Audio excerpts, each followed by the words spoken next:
예, 안녕하세요. 열린민주당 대표 김상규입니다. 오늘은 당원 초대석 김현경 당원님 모시고 이야기 나눠보도록 하겠습니다. 제 옆에는 제가 그동안에 오프라인에서 만났던 당원들 중에서 가장 젊은 당원, 청년 당원, 우리 김현경 당원님 나와 계십니다.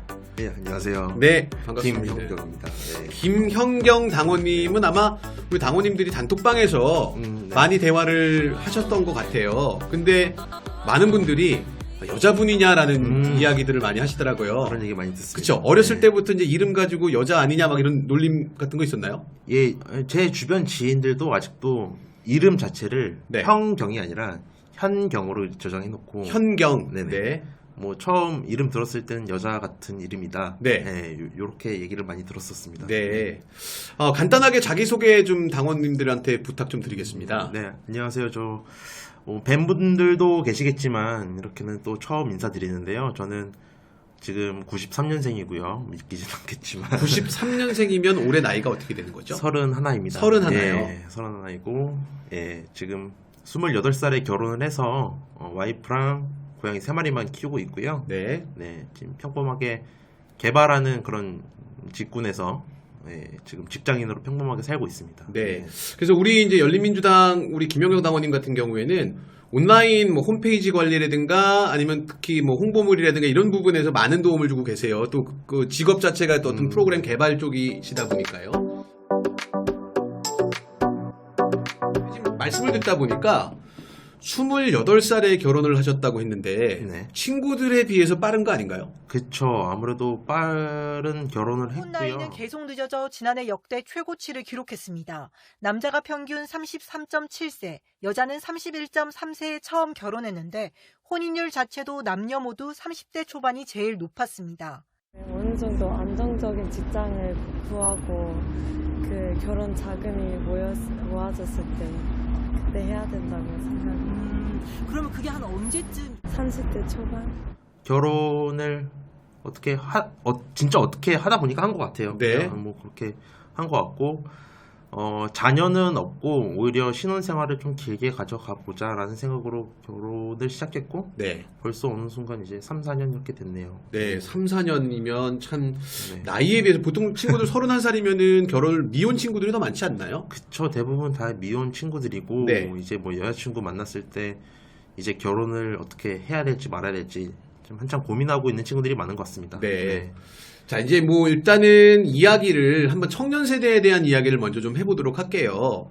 보통은 그 친구들이나 아니면 지인들이 아직까지 이제 미혼인 사람들이 많다라고 얘기했는데 현실적으로 결혼을 하는 데 있어서 가장 큰 부담이 되는 거는 어떤 게 있을까요? 아무래도 네. 금전적인 이유가 가장 또 큰 것 같아요. 금전적인 그러니까 부분이요. 네.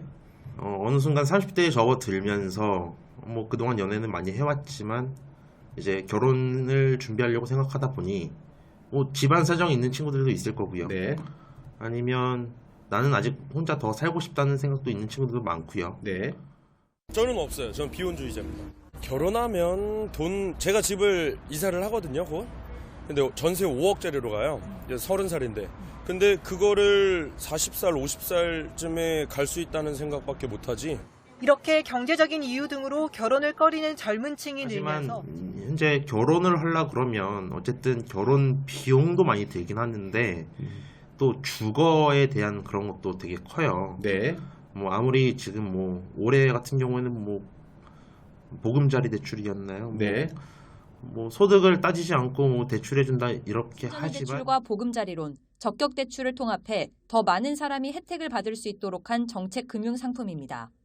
먼저 지원을 받을 수 있는 주택 가격 상한은 9억 원으로 높아졌고 대출 한도도 5억 원으로 확대됐습니다.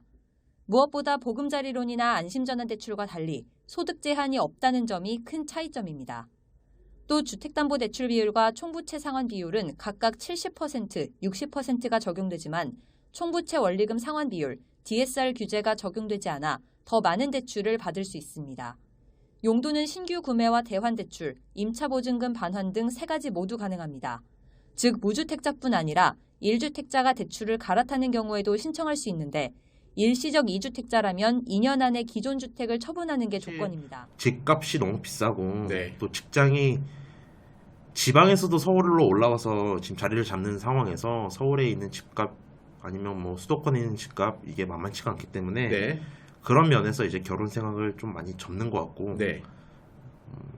딱히 또 그렇고 뭐 대책도 없는 것 같습니다. 네. 네네네. 그럼 실례가 아니면 지금 이제 신혼이신데 주거는 어떤 형태로 그 준비하시고 생활하고 계시는 건가요? 저희가 이른 나이에 대학교 졸업하고 한 2년 정도밖에 안 됐을 때 결혼을 했는데요. 네. 그 당시 와이프랑 저는 중소기업을 다니고 있었고 네. 중소기업에서는 그때 지금도 아마 있을 거예요. 내일 채용 공제 막 이런 게 있어갖고 네. 2년 동안 12만 5천 원을 납부를 하면 2년 동안 매달 12만 5천 원. 네. 네. 하면 그게 2년이 지나서 정부에서 얼마, 뭐 기업에서 얼마씩 해서 이게 1,600만 원이 나오는 그런 제도가 있었어요. 네. 청년들에게 묻습니다. 만약 취업한 친구가 300만 원으로 2년 뒤 1,600만 원을, 600만 원으로 3년 뒤 3,000만 원을 만들었다면? 주식 복권? 거짓말! 청년 내일 채움 공제. 청년 기업 정부가 함께하면 가능한 일. 청년은 장기 근속과 목돈 마련. 중소기업은 인재 확보와 고용 유지는 물론 정부의 다양한 혜택까지. 청년은 행복한 미래로 이득, 기업은 다양한 인재로 가득. 청년 내일 채움 공제. 이 캠페인은 고용노동부와 중소기업진흥공단이 함께합니다. 그래서 둘이 합쳐서 그 3,200에 네. 그리고 서울시 신혼부부 대출 해갖고 최대 2억까지 네. 주는 그 대출이 있어서 네.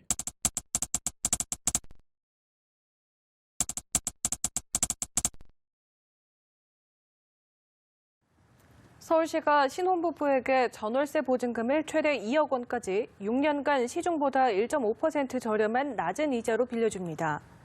서울시는 한국주택금융공사와 KB국민은행과 이 같은 내용의 업무 협약을 맺고 다음 달부터 시행하기로 했습니다. 1억 8천 전세 투룸에 1억 6천 대출 받아서 네. 어떻게 그냥 한 것 같습니다. 아, 전세를 대출을 통해 가지고 지금 전세로 이제 주거를 하고 거주를 하고 계시고 네. 그러면은 그 전세 기간이 지금 결혼한 지 한 3, 4년 됐다고 하니까 한번 계약을 갱신을 해야 되는 시기가 있었잖아요. 그쵸. 그때 전세 보증금이 많이 올라가진 않았나요? 저희가 딱 이 고민을 할 때 그때 임대차 보호법 3법 네네. 예, 그거가 이제 되면서 집주인하고 이제 어느 정도 얘기를 해볼 수 있는 상황은 됐어요. 네. 그래서 마침 2년이 됐고 집주인한테 이제 말씀을 드렸죠. 네. 저희 더 살아야 될 것 같은데 가능하겠냐 그랬더니 또 저희 집주인분이 위층에 사시고 네. 좀 노부부인데 네. 자녀분들도 어느 정도 잘 사는 것 같아요. 그래서 뭐 추가 비용 없이 그냥 자동 연장으로 지금 네. 2년을 더 살고 있고요. 네. 마침 또 올해가 만기라서 네. 이제 또 한번 말씀을 드려야 될지 이사를 가야 될지 하는데 제 개인적인 생각으로 네. 아직 전세 사기 이게 다 안 네. 터졌다고 생각이 좀 들어서 네. 사실 이사 가기도 좀 두렵고요. 네. 네. 마음만은 좀 연장을 했으면 좋겠다는 생각이 있긴 한데 또 조금 더 넓었으면 하는 그런 마음이 있어서 네. 또 이사를 또 포기를 못 하겠고 그렇죠 또. 참 고민이 네. 많은 시기입니다. 네네. 그렇죠. 그게 사실 네. 제일 중요한 부분인데 이 거주하고 있는 공간, 주거 공간이 참 안정적이고 또 편안해야 내가 일을 하거나 혹은 뭐 다른 활동을 하는 것도 좀 안정적으로 할 수가 있잖아요. 그렇죠. 네. 근데 이제 2년마다 돌아오는 이 전세 갱신하는 기간 되면 스트레스가 좀 많이 쌓이겠네요. 그죠? 그렇죠. 그럼 지금 몇 월 달에 갱신을 하셔야 되는 거예요? 12월까지는 결정을 해야 네. 내년 1월에 뭔가 딱 확실한 결정을 해야 되는 그런 네, 상황이고요. 네, 네. 네. 그래서 좀 주인분이 좀 저번처럼 좀 좋은 마음을 좀 베풀어 주셔서 한 번 정도 더 머물렀다가 전세 이 사실은 좀 위험한 상황이니까 모르는 전세로 옮겨가는 게 굉장히 좀 부담스럽잖아요. 지금 자체는 물론 안전한 전세도 많고 좋으신 분들도 많겠습니다만 최근에 이제 경향 자체가 전세가 굉장히 좀 위험하다라는 인식들이 있으니까 좀 잘 해결됐으면 좋겠다라는 생각이 듭니다. 뭐 개인적인 뭐 질문인데 또 마찬가지로 혹시 2세 계획은 어떻게? 2세 계획이 네. 이제 결혼 한 3, 4년 정도 되니까 네. 오히려 가족분들, 장인어른이라든지 저희 부모님도 그렇고 자녀에 대해서 이제 말씀을 하세요. 네. 저희도 뭐 여건이 되면 낳고는 싶지만 네. 여러 가지 문제가 있습니다. 이제 네. 와이프 같은 경우는 장모님이 좀 대학교 때 일찍 돌아가셨어요. 네. 그러다 보니까 우리가 자녀를 낳았을 때 음. 돌봄을 어떻게 해야 될지. 또 맞벌이시니까. 그쵸. 네. 물론 맞벌이 하다가 이제 저 혼자 일단은 뭐 벌 수도 있겠지만 네. 또 와이프는 또 계속 일하고 싶은 마음도 있고 네. 그래서 어떻게 해야 되지 하면서 시터를 고용을 할 경우에도 시터 비용도 만만치가 않고 네. 그렇다고 저희 부모님이 오히려 먼저 말씀을 하시더라고요. 네. 우리가 맡아서 키워줄 테니 뭐 생각 있으면 나와도 된다. 그런 거 걱정하지 마라 하시는데 그래도 걱정이 되는 게 사실이고 네. 그리고 주변에 보니까 그런 분들도 계시더라고요. 평일에 자녀를 부모님한테 맡겨놓고 주말에만 이제 데려와서 다시 키우고 근데 저는 저희 와이프도 마찬가지고 그것까지는 조금 아닌 것 같다라는 좀 생각이 들어서 아직까지는 우리 조금 더 지켜보고 네.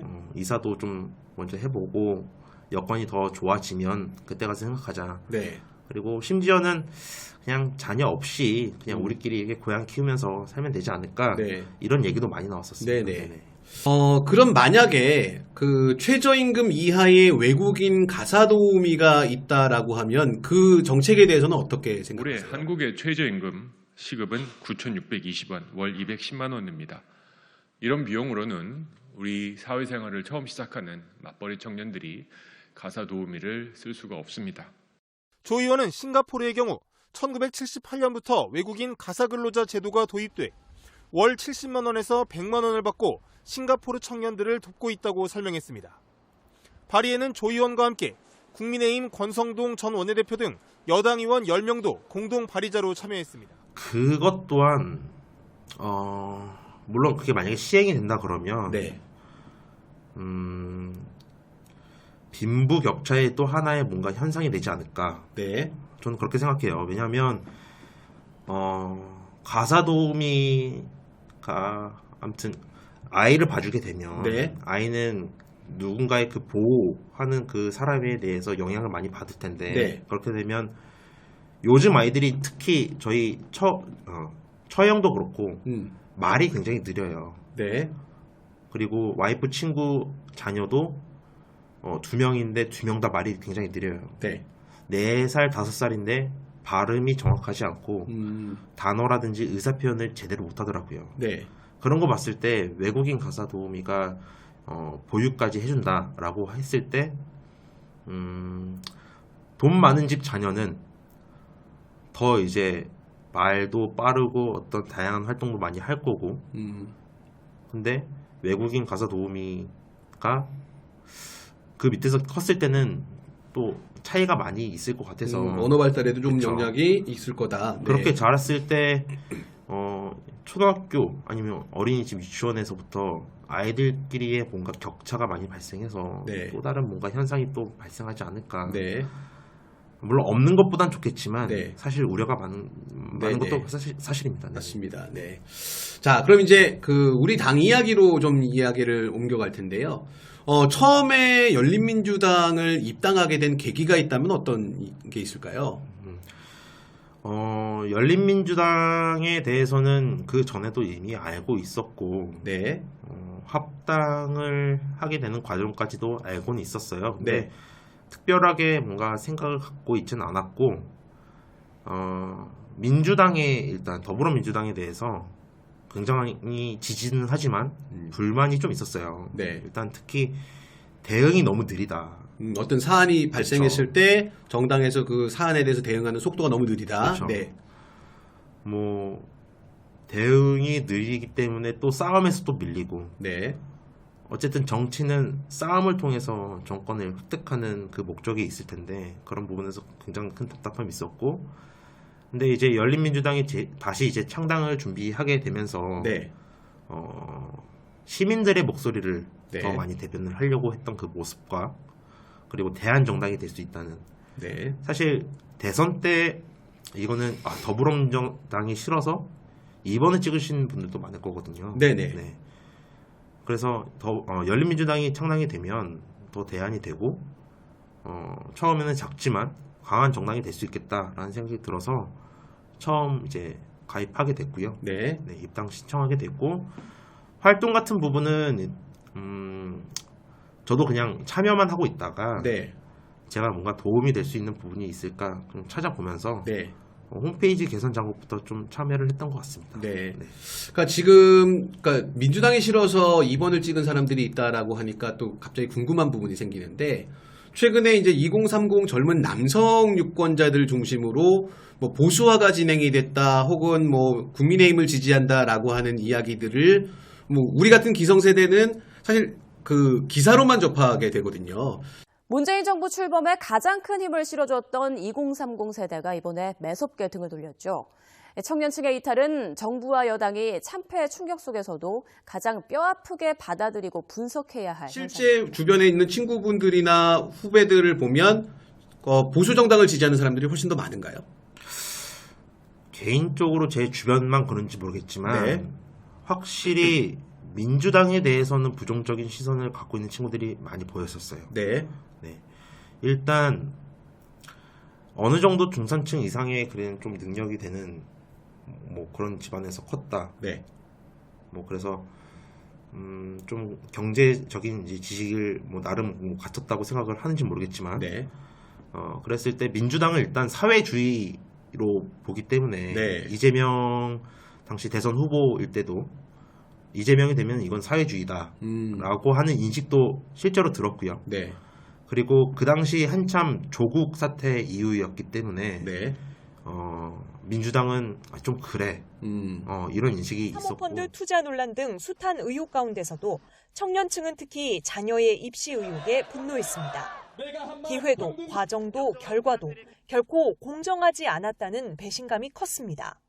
임명권자가 조국 교수를 법무부 장관으로 임명한 것은 이러한 가치의 훼손을 묵인한 것입니다. 그리고 윤석열 지금 대통령이 능력 없는 건 알지만 네. 결국엔 나라 운영은 관료가 하는 거다라고 생각하는 친구들도 많았던 것 같아요. 그래서 경제는 보수지, 네. 부동산은 보수지, 네. 부동산은 정부가 개입해서는 안 돼. 네. 이런 인식 때문에 민주당보다는 이직을 선택한 친구들이 좀 있었던 것 같습니다. 네.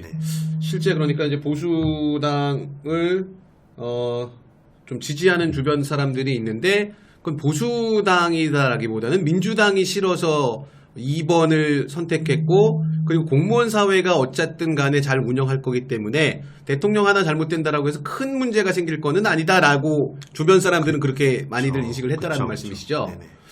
네. 그런데 그럼 조금 약간 모순되는 질문일 수도 있는데 실제로 그 주변에 있는 2030 세대 젊은 세대들이 정치에 대한 관심이 높은가요? 뭐 그들에 비해서는 저는 이제 조금 더 관심이 네. 많은 편이긴 하지만 정치에 대해서 그렇게 관심 있게 보고 있지는 않은 것 같아요. 네. 뭐 요즘에 뭐 유튜브로 시사나 뭐 정치나 많은 이제 채널이 있지만 그 밖에도 다양한 그 예능적인 채널들도 많기 때문에 네. 그쪽으로 많이 소비하고 네. 정치에 대해서는 그냥 지나가는 뉴스 기사 제목 그 정도만 따라가면서 파악을 하는 것 같아요. 네. 자, 그럼 다시 이제 당 이야기로 돌아와서 그래서 어쨌든 간에 작지만 대안이 될 수 있는 정당이 필요하다라고 해서 이제 입당을 하시고 그리고 우리한테 또 큰 도움을 주고 계시는데 그러면 이제 좀 더 구체적으로 그럼 대안정당이다 혹은 뭐 기타 등등의 어떤 미사여구를 붙이던 간에 열린민주당은 어떤 면 때문에 우리 정치 사회에 필요하다라고 생각을 하시나요? 굉장히 이게 뭐 제가 정답이 아니 그럼요. 그러니까 저희 당원 개인의 생각을 물어보는 자리니까요. 네. 열린민주당이 대안정당이 되기 위해서는 민주당이 내지 못하는 소리를 네. 당당하고 강하게 얘기할 수 있어야 된다고 생각합니다. 네. 최근에 김남국 코인 네. 관련 사태도 마찬가지고 돈봉투 그런 사태도 마찬가지고 제 개인적인 생각으로는 사람들이 뭐 카카오톡에서 뭐 김남국 의원을 비난하고 하는 거 그런 것보다는 네. 민주당 왜 이렇게 프레임 전환을 못하냐, 네. 빨리빨리 왜 이렇게 대응을 못하지? 라고 계속 얘기가 나왔으면 좋겠다는 생각을 했었어요. 네네. 왜냐하면 김남국 코인이 어쨌든 김남국 의원의 잘못도 있을 수도 있지만 정확하진 않지만 일단 그게 언론에 보도되고 시작됐을 때 도대체 이게 어떻게 유출이 된 거면 네. 이게 언론과 권력이 뭔가 그 유착 관계 뭐 그런 게 있었던 거냐, 아니면 뭐 그런 식으로 아무튼 프레임을 뭔가 만들어가는 그런 민주당의 모습이 보였어야 된다고 생각을 해요. 네. 안 그러면 지금처럼 질질 끌려다닐 거라고 생각을 했는데 네. 역시나 지금 현재 그렇게 끌려다니고 있는 상황처럼 보여서 네. 굉장히 안타깝고, 그래서 우리 열린민주당이 네. 정의당하고는 좀 다르게 네. 오히려 민주당에게, 민주당은 제1야당으로서 네. 이렇게 행동하고 빨리빨리 대응을 하십시오 라고 얘기할 수 있는 정당이 돼야 된다고 저는 생각합니다. 네. 그러니까 이제 민주당 뭐 저도 비슷하게 좀 동의하는 부분인데 결국 더불어민주당이 무언가를 바꾸고 그 싸움을 해나가는 주체이긴 하지만 주변에서 더 코치도 하고 조력도 할 수 있는 정당이 어쩌면은 뭐 대안정당이다라고 부를 수도 있고 아니면 조력정당이다라고 부를 수 있다라고 이해를 해도 되겠네요. 네네. 네. 자, 그러면 우리 그 김영우 당원께서는 정당에 가입을 하셨고 또 지금 사실은 참 큰 도움을 주고 계시는데 우리 정당을 통해서 내가 어떤 가치 혹은 어떤 정책들이 실현되는 거를 보고 싶다라고 하는 게 있다면 어떤 게 있을까요? 일단은 민주당이나 네. 국민의힘이 얘기하지 못하는 부분이 있다고 생각해요. 네. 예를 들어서 국회의원의 불체포 특권 네. 그런 거. 우리 열린민주당이 뭐 국회의원을 뭐 몇 명이라도 한 명이라도 만약에 배출하게 된다면 그런 얘기를 강하게 얘기를 하면서 또 저 개인적으로는 네. 입법부만 아니라 네. 사법부, 네. 행정부에도 네. 그들만의 갖고 있는 그 특권들이 있잖아요. 네. 예를 들어 사법부에서는 판사들의 그 기득권, 네. 판결문은 전체 공개하지 않고 특정 상황에서만 공개하는 그런 상황들. 네. 저는 그런 게 조금 이제 개연적인 필요가 있다고 생각을 하고, 네. 뭐 행정부도 마찬가지고 행정부도 공개하지 않는 그런 정보들도 너무 많고, 네, 그들만의 뭔가 국민들에게 알리지 않고 그냥 처리하는 그런 부분이 있기 때문에, 네. 그러니까 뭔가 그런 특권들이 있다면 입법부, 사법부, 행정부 3건이 다 뭔가 특권을 내려놓으면서 네. 계속해서 국민에게 국가의 주인은 국민이다라는 걸 알릴 수 있는 그런 네. 걸 이제 열린민주당이 얘기를 해야 된다고 생각합니다. 네. 그러니까 이제 사실은 이게 좀 중첩되고 있다라고 저는 이해가 되는 게 흔히 말하는 그 기존의 MZ세대다라고 하는 젊은 세대들이 어떤 기득권이나 특권을 내려놓는 주장들을 많이 하는 것 같아요. 그러니까 그래서 사실은 지난 대선에서도 윤석열이 당선될 수 있었던 게 공정과 상식이라고 하는 그 공정의 키워드. 예를 들어서 좀 애매한 부분이 있긴 합니다만 문재인 정부가 출범하고 첫 번째로 했던 게 인천공항의 비정규직을 정규직화하는 거였었어요. 근데 그 당시에도 공정이라는 화두가 그 젊은 청년들 사이에서 대두됐던 게 인천국제공항 직접고용 논란은 정규직화 같은 선의의 정책이라도 국민과 충분한 소통 없이 추진됐을 때 어떤 혼란을 초래하는지 보여준 사례입니다.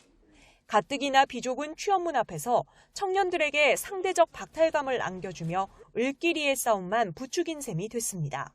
내가 왜 공부를 하고 있지? 이런 생각도 들고 언니는 막 약간 청소라도 해서 들어가야 되나? 아니 정규직으로 들어간 사람이 있는데 본인들이 얻지 못한 그런 자격을 비정규직이 얻는 게 맞느냐? 물론 이거는 가치 판단은 배제하고 현상을 말씀드리는 겁니다. 그때도 대두됐던 게 이거 특권을 저들에게 주는 거 아니냐라는 얘기들이 좀 많이 나왔었던 것 같거든요. 그래서 지금 우리 현경당원님이 말씀하시는 것도 입법부, 사법부, 행정부의 모든 관료가 됐던 법관이 됐던 아니면 의원이 됐던 간에 그 사람들의 특권을 내려놓고 만인이 법 앞에 평등하다라고 하는 그런 헌법 가치를 실현시키는 목소리를 우리 당장에 내줬으면 좋겠다. 그쵸. 네. 더 나아가서는 청년 정책도 필요할 거고요. 네. 예를 들어서 저는 재택근무가 네. 좀 활성화됐으면 좋겠어요. 네. 제가 다니고 있는 직장도 기본은 재택근무고요. 네. 출근을 하면 예약제로 해서 좌석을 선택해서 앉아야 돼요. 자기 테이블이 없고? 예, 없어요. 공공에 있는 공공 테이블 중에 내가 도착하는 대로 예약을 해가지고 그렇죠. 네. 좌석을 쓰고요. 네. 네네. 뭐 늦게 온 사람들은 그래서 사람 많을 때는 다른 층을 가거나 네. 아니면 뭐 사내 카페에서 일을 한다던가 네네. 약간 그런 현상도 있는데 왜 재택근무가 좀 활성화됐으면 좋겠냐는 거는 네. 일단은 현재 지방에서도 서울로 올라와서 네. 일자리를 구하면 주거도 구해야 되고요. 네. 그렇게 되면 월세가 나가든가 네. 전세금이 어쨌든 나가든가 서울에서 사는 그 비용이 더 들어가게 되는 거죠. 그렇죠. 그렇게 되면 지방에서 살 때보다 더 많은 비용이 들어가게 되는 거고, 네. 그리고 지방은 또 일거리가 많이 없어서, 네. 그리고 소득도 거의 높지 않기 때문에 대한민국의 물가가 오르면은 가장 먼저 타격받는 것도 지방일 거고요. 네. 그래서 저는 재택근무가 좀 활성화되면 이런 대기업들을 서울에서 분산시켜도 되지 않을까.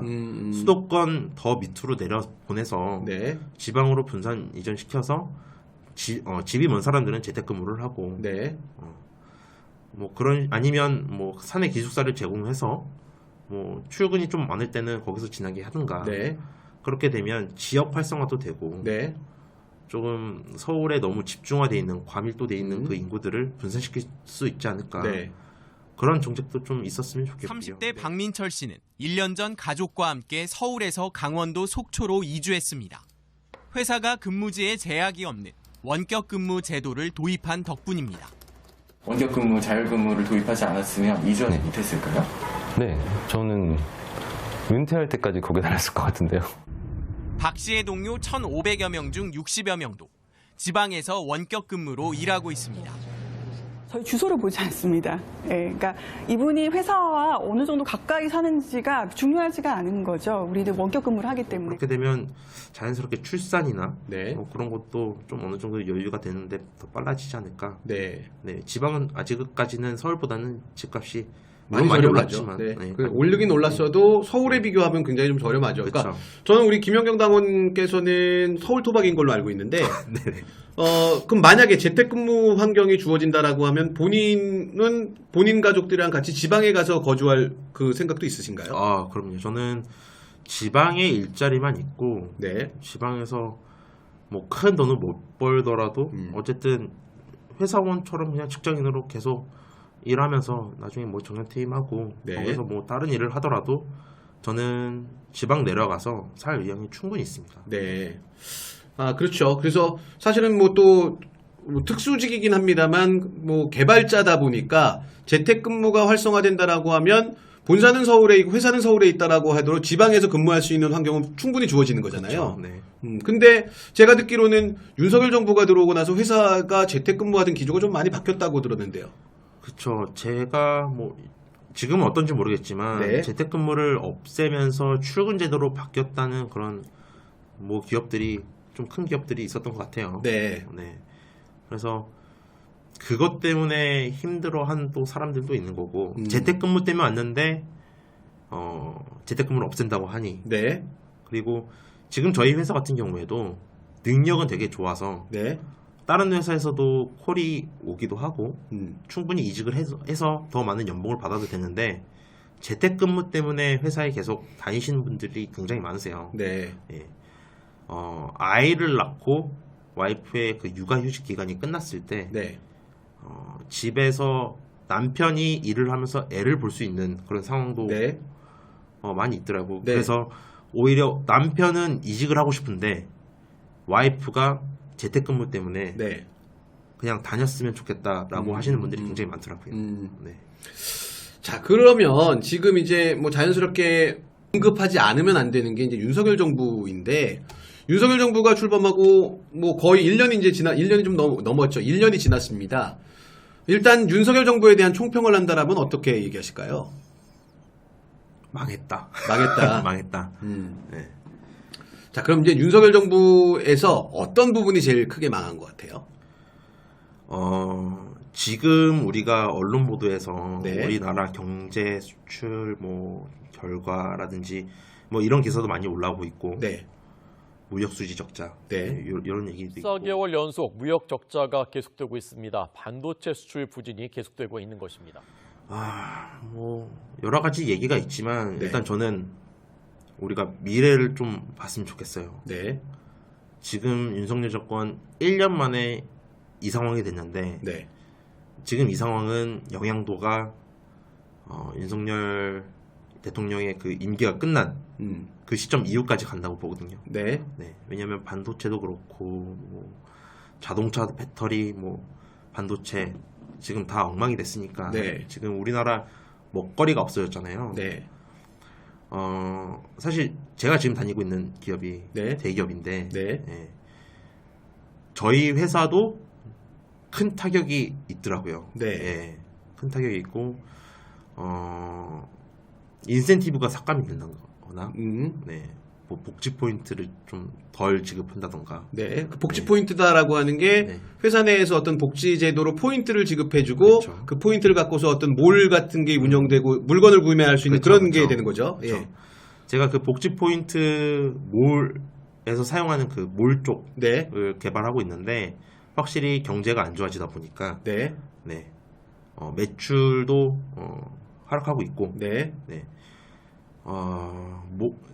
또 다른 이제 계열사 중에 하나는 아예 이제 사모펀드로 넘어가는 그런 회사 자체가 넘어가 버렸고 사모펀드로 그런 얘기가 돌고 있고요.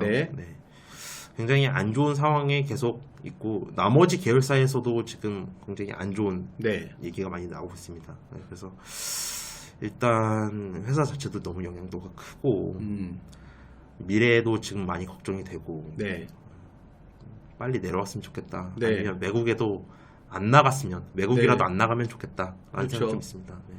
그럼 이제 어쨌든 간에 가장 큰 폭망한 부분은 경제와 미래에 대한 어떤 희망 영역이다라고 보시는 거네요.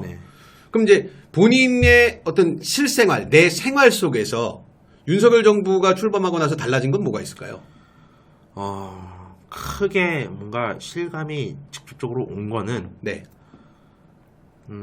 일상생활에서 시위하는 모습들이 엄청 많았었다. 주말이면 뭐 여기저기 할 것도 없고 그리고 전장현 시위도 지하철을 멈추게 하고 그리고 최근에는 건설노조가 시청 쪽에서 시위를 했었죠. 하면서 교통체증도 많아졌고 그러니까 시위는 많아졌고요. 일단 그런 거에서 지금 나라에서 불만이 되게 많구나 라는 게 좀 느껴지고 밥값도 너무 비싸졌어요. 그렇죠. 밥값이 너무 비싸져서 회사에서도 식대를 한번 올려주긴 했어요.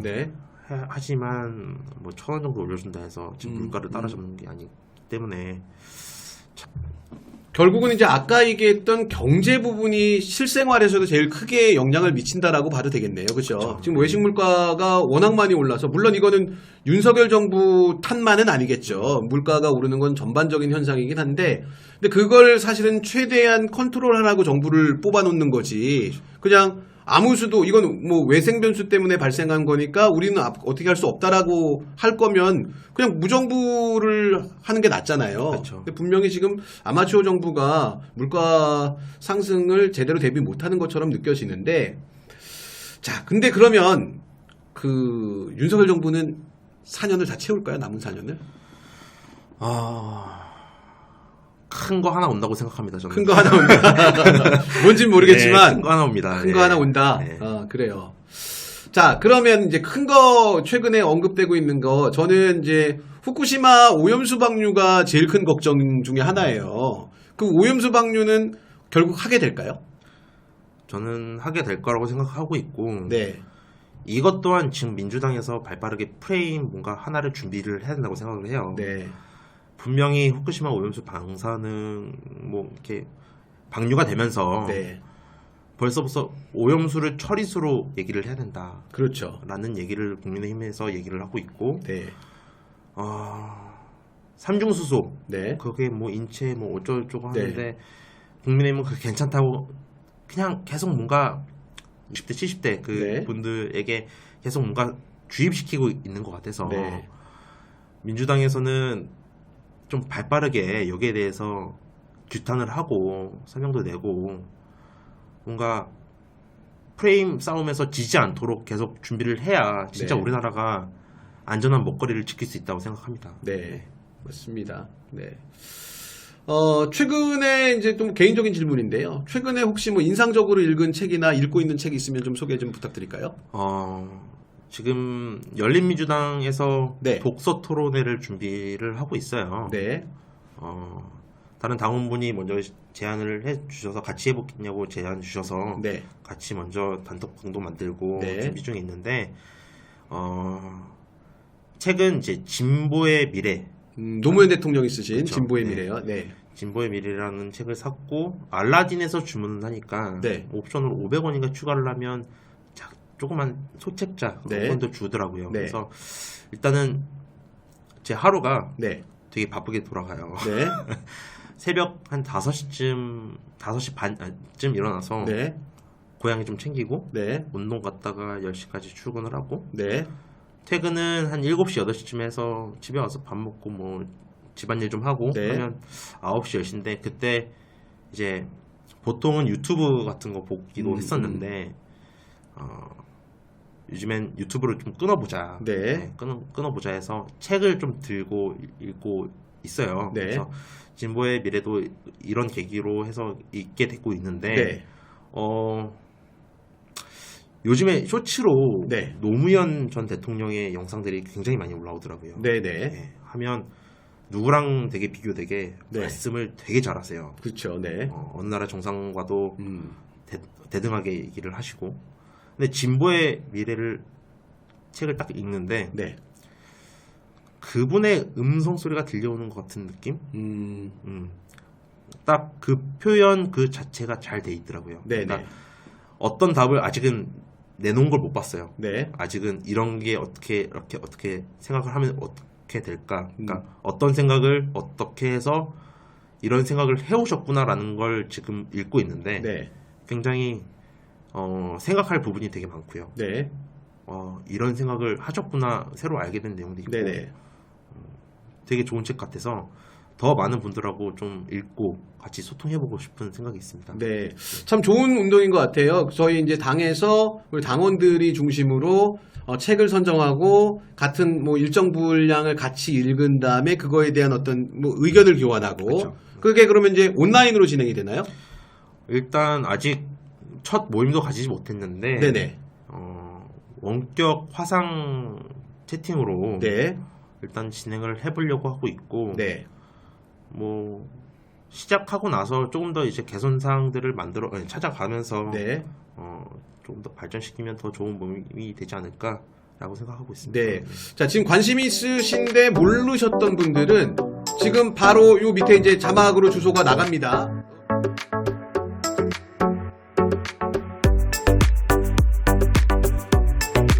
요쪽으로 뭐 단톡인 거죠. 단톡 그리고 제가 댓글로 뭐 QR 코드나 이렇게 가입할 수 있는 걸 올려드릴 테니까 거기에 같이 참여하셔갖고 나도 책 좀 읽는데 아니면 책을 그동안에 못 읽었는데 이번 기회에 좀 책을 같이 좀 읽으면 좋겠다라는 분들도 많이 참여를 하시면 좀 좋을 것 같습니다. 최근에 이제 아까 제가 방송하기 전에 우리 김영경 당원이랑 이야기를 나누다 보니까 방금 전에 이제 하신 말씀에서 이어지는 내용인데 유튜브의 정치평론을 보고 그러다가 이제 좀 줄였다라고 말씀하셨잖아요. 네네. 저도 최근에 좀 위험하다라고 생각하는 게 많은 분들이 본인이 어떤 채널을 보고 그 채널에서 했던 얘기들을 그냥 무비판적으로 수용하시는 경우들이 많이 있는 것 같아요. 근데 그 부분은 조금 고쳐져야 되는 부분이 맞는 것 같아요. 그렇죠? 그렇죠. 저도 이제 당원 활동을 하면서 네. 많은 분들을 뵀지만 잠깐 이상하다라고 생각이 든 부분이 있었어요. 네. 열린민주당 당원 모임을 해서 만나서 여러 가지 정책에 대해서 한 정권에 대해서 얘기를 할 줄 알았는데 네.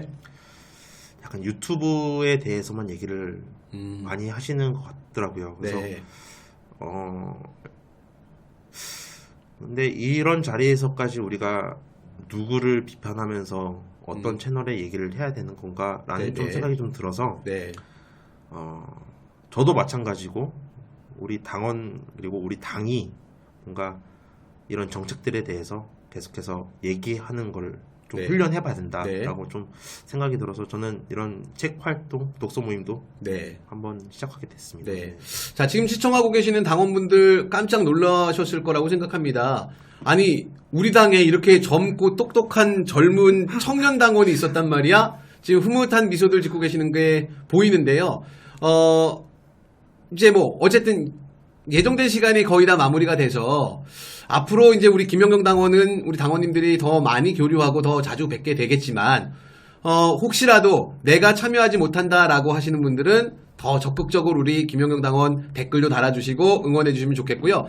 당원 여러분들께 끝으로 한 말씀 부탁드리도록 하겠습니다. 일단 당원분들한테는 늘 만나면 하는 말이 있어요. 네. 말씀드리는 게 죄송합니다라고 얘기를 하고 있어요. 네. 왜냐하면 사실 정당 활동이 저도 처음이고 네. 정치에 관심을 갖게 된 게 처음에 이제 조국 사태였어요. 그래서 도대체 무슨 얘기야 하면서 그때 처음 뉴스공장을 알게 됐고 네.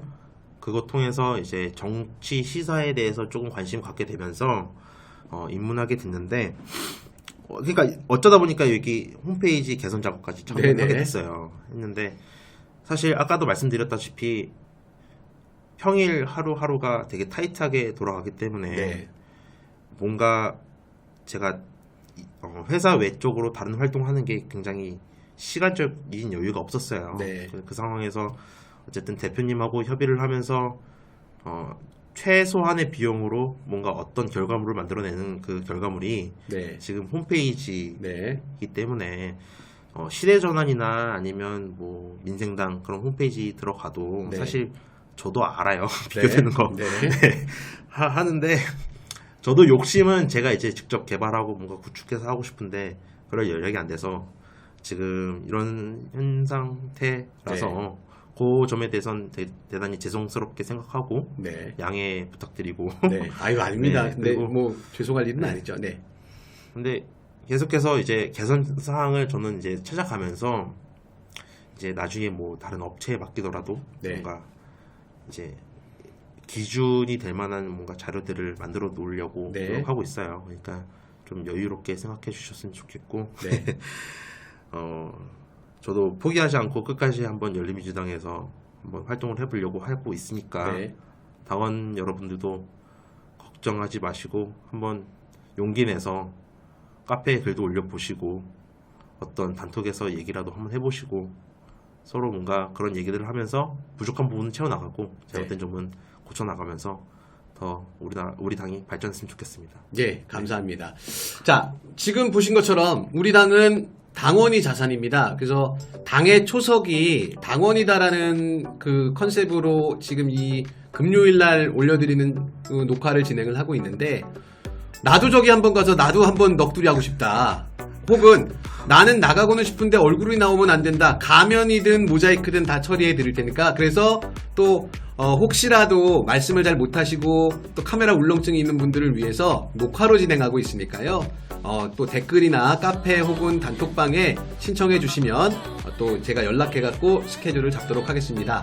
자, 오늘 준비한 내용은 여기까지고요. 여러분 열린민주당 당원이다라고 하는 게 우리 모두의 자랑스러움이 될 수 있도록 우리 모든 당원들이 열심히 노력할 수 있었으면 좋겠습니다. 오늘 준비한 거 여기까지입니다. 시청해 주셔서 감사드립니다.